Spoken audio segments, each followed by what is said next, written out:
Hello বন্ধুরা, চলে এসেছি আজকে একটা নতুন ভিডিও নিয়ে। শীতের প্রথম মরশুম, আর সেই শীতের প্রথম মরশুমে আমরা চলে যাচ্ছি টাকিতে। এখন আমরা পৌঁছে গেছি দুর্গানগর স্টেশনে। আমাদের ট্রেনও চলে এসছে। সকাল 8:20 শিয়ালদা হাসনাবাদ লোকাল আমরা ধরলাম। বারাসাত পেরোনোর পর চারিদিকে সবুজ আর সবুজ আর আকাশ নীল। এই দৃশ্য দেখতে দেখতে চলে যাচ্ছি আমরা হাসনাবাদের পথে।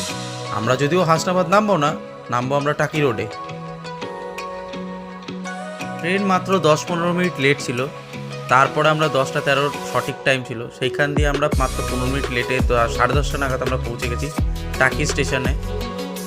সেখান থেকে জন প্রতি 20 টাকা ভাড়া দিয়ে আমরা চলে যাব রাজবাড়ি ঘাটের দিকে। স্টেশনের সামনে থেকেই প্রচুর টোটোওয়ালা আছে যারা বলবে আপনাকে রিজার্ভ করে সব সাইট সিন দেখার জন্য 850, 900 বা 1000 টাকা চাইবে তারা।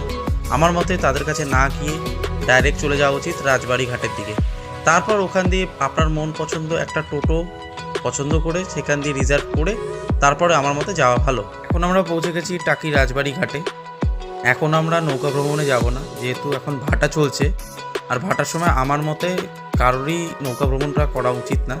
তাহলে চারিদিকের যে অপরূপ দৃশ্য সেটা উপভোগ করা যায় না। আমরা এখন সাইট সিনের দিকে যাব।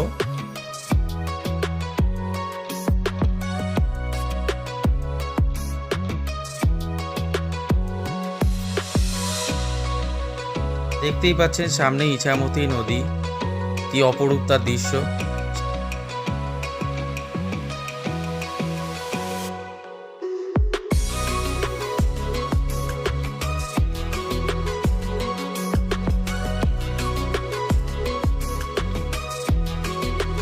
রয়েছে একটা ওয়াচ টাওয়ার, আর এখানে লেখা রয়েছে আই লাভ টাকি।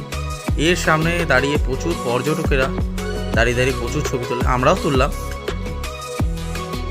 একটা টোটো রিজার্ভ করলাম 200 টাকা দিয়ে, যদিও আমাদের কাছে ইনি 350 টাকা চাইছিলেন, কারণ এইখানের একটা ফিক্সড রেট। আমি দাদাকে বলে কয়ে 200 টাকায় রাজি করিয়েছি। সিজনে আসলে এইটা 300-র জায়গায় 400 হতে পারে, 500 হতে পারে। আমরা যদিও উইকডেজে গেছিলাম, উইকেন্ডে না, তাই জন্য বার্গেনিং করে নেবেন যখনই আসবেন না কেন। ট্যাঙ্কিতে রিজার্ভ করে রাখতো জলটা, যেখানে ব্রিটিশ জমিদার থাকতো সেখানে গরু গাড়ি করে সাপ্লাই দিত। বিসর্জন ছবির শুটিং স্পট ও ইংরেজ আমলের নলকূপ দেখে আমরা এবার যাচ্ছি গোলপাতা ফরেস্ট। গোলপাতা ফরেস্টে আসতে গেলে অবশ্যই মনে রাখবেন গভর্নমেন্ট আইডি প্রুফ ক্যারি করবেন, নাহলে কিন্তু আশাটা বৃথা হতেও পারে আপনাদের।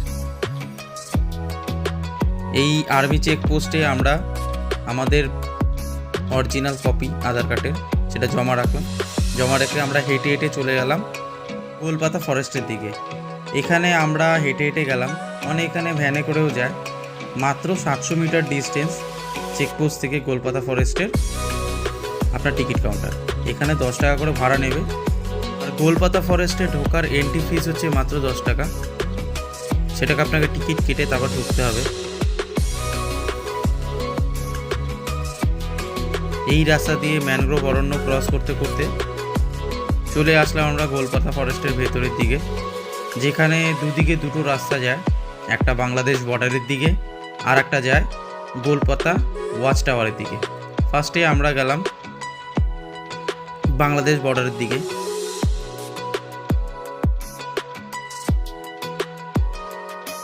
চারিদিকে দেখতেই পাচ্ছেন প্রচুর ঘন জঙ্গল,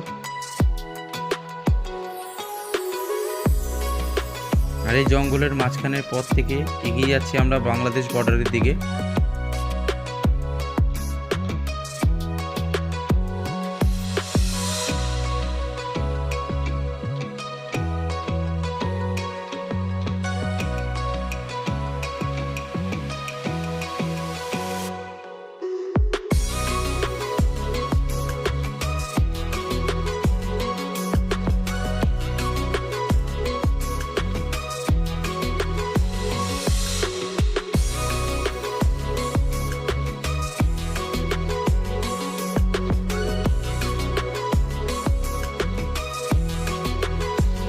এবার আমরা যাব গোলপাতা ওয়াচ টাওয়ারের দিকে।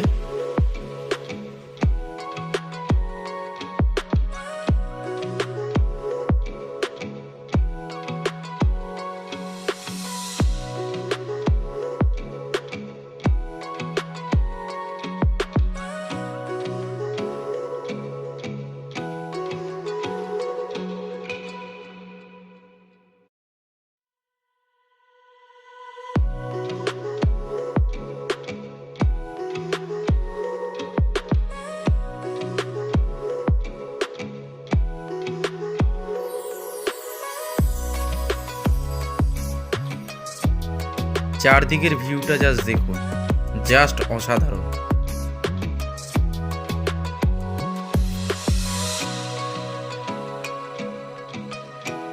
ভিজিট করার পর আবার আমরা পৌঁছে গেলাম রাজবাড়ি ঘাটের দিকে, যেখানে জন প্রতি 100 টাকা করে নৌকা ভাড়া, আর ফুল রিজার্ভ করতে গেলে এখানে 1500 থেকে 1800 টাকা নেয়।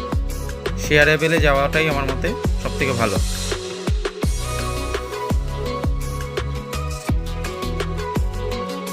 এই ভ্রমণের সময়টা হচ্ছে জাস্ট 30 থেকে 35 মিনিট পর্যন্ত। এখানে 3 নদী, যেটাকে মোহনাস্থল, সেই মোহনাস্থলে আপনাকে নিয়ে যাওয়া হয়।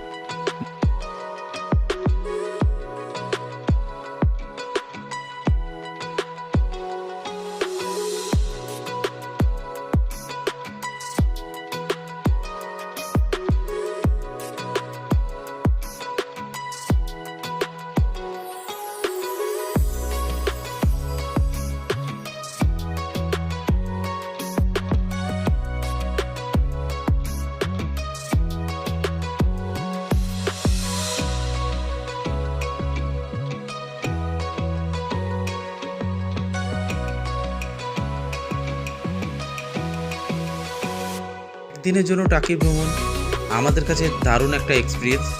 আপনারাও যদি কাছে পিঠের মধ্যে কোনো জায়গায় ঘুরে আসছেন, তাহলে টাকি আপনার জন্য একটা ফেভারিট ডেস্টিনেশন হতেই পারে।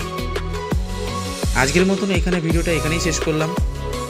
ভিডিওটি ভালো লাগলে চ্যানেলটিকে সাবস্ক্রাইব করে দেবেন ও ভিডিওটিকে লাইক করে দেবেন অবশ্যই। টাটা।